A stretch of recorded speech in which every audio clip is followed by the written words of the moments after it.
టాలీవుడ్ ఇండస్ట్రీలో మంచు ఫ్యామిలీపై ఎప్పుడు ట్రోల్స్ వైరల్ అవుతూ ఉంటాయి. సినీ పరిశ్రమలో విలన్ గా ఎంట్రీ ఇచ్చి ఆ తర్వాత హీరోగా మారి కలెక్షన్ కురిపించిన హీరోగా యాక్షన్ కింగ్ మోహన్ బాబుకు మంచి పేరు వచ్చింది. నిర్మాతగా మారిన ఆయన ఇప్పటికీ సినిమాలు నిర్మిస్తూ వస్తున్నారు. అయితే మంచు ఫ్యామిలీలో జరిగే రచ్చపై సోషల్ మీడియాలో ఎప్పుడూ వార్తలు వైరల్ అవుతూనే ఉంటాయి.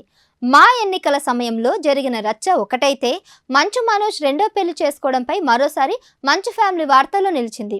ఇక విష్ణు మనోజ్ల మధ్య గొడవ జరిగిన వీడియో కూడా నెట్టింట ఇప్పటికీ చక్కర్లు కడుతుంది. మంచు మనోజ్లు గొడవ పడిన వీడియో వైరల్ అయినప్పటి నుంచి మంచు ఫ్యామిలీలో అంత క్లియర్గా లేదని పబ్లిక్ కు తెలిసిపోయింది. అప్పటి నుంచి మంచు ఫ్యామిలీ గౌరవానికి పెద్ద డ్యామేజ్ అయినట్టుగా నెట్టింట కామెంట్స్ కూడా వినిపించాయి. తాజాగా మరోసారి మనోజ్ చేసిన ట్వీట్ మళ్ళీ మంచు ఫ్యామిలీలో అలజడి సృష్టిస్తుందని చెప్పాలి. ఆ ట్వీట్ వల్ల మరోసారి మంచు ఫ్యామిలీలో రచ్చ స్టార్ట్ అయిందని అందరూ చర్చించుకుంటున్నారు. ఇంతకీ ఏం జరిగిందంటే, మోహన్ బాబు యూనివర్సిటీ శ్రీ విద్యానికేతన్ విద్యా సంస్థలపై విద్యార్థులు వాళ్ళ తల్లిదండ్రులు ఆందోళన వ్యక్తం చేస్తున్నారు. ఫీజులు తగ్గించాలనే విషయంలోనే కాకుండా పలు కారణాల చేత విద్యార్థి సంఘాలు కూడా ఆందోళన చేస్తున్నాయి. దీంతో వారిని చూసి బాధ కలిగిందని, తన తండ్రి ఉన్నత విలువలతో విద్యా సంస్థలను స్థాపించారని, స్టూడెంట్స్ శ్రేయస్సుకు ఎల్లప్పుడూ తన తండ్రి ప్రాధాన్యత ఇస్తాడని మంచు మనోజ్ చెప్పాడు.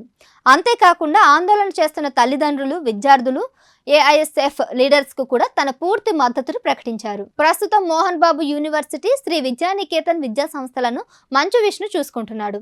అన్నకు వ్యతిరేకంగా ఆందోళన జరుగుతుంటే అండగా నిలవాల్సింది పోయి ఆందోళనకారులకు మద్దతు ఇవ్వడం ఏంటని సోషల్ మీడియాలో కామెంట్స్ వినిపిస్తున్నాయి. మరికొందరైతే మరోసారి మంచు బ్రదర్స్ గొడవ బయటపడిందని అంటున్నారు. ఈ విషయం చాలా దూరం వెళ్లే అవకాశం కూడా ఉంది. మరి దీనిపై మోహన్ బాబు, మంచు విష్ణు ఎలా రియాక్ట్ అవుతారనని చాలా మంది ఎదురు చూస్తున్నారు.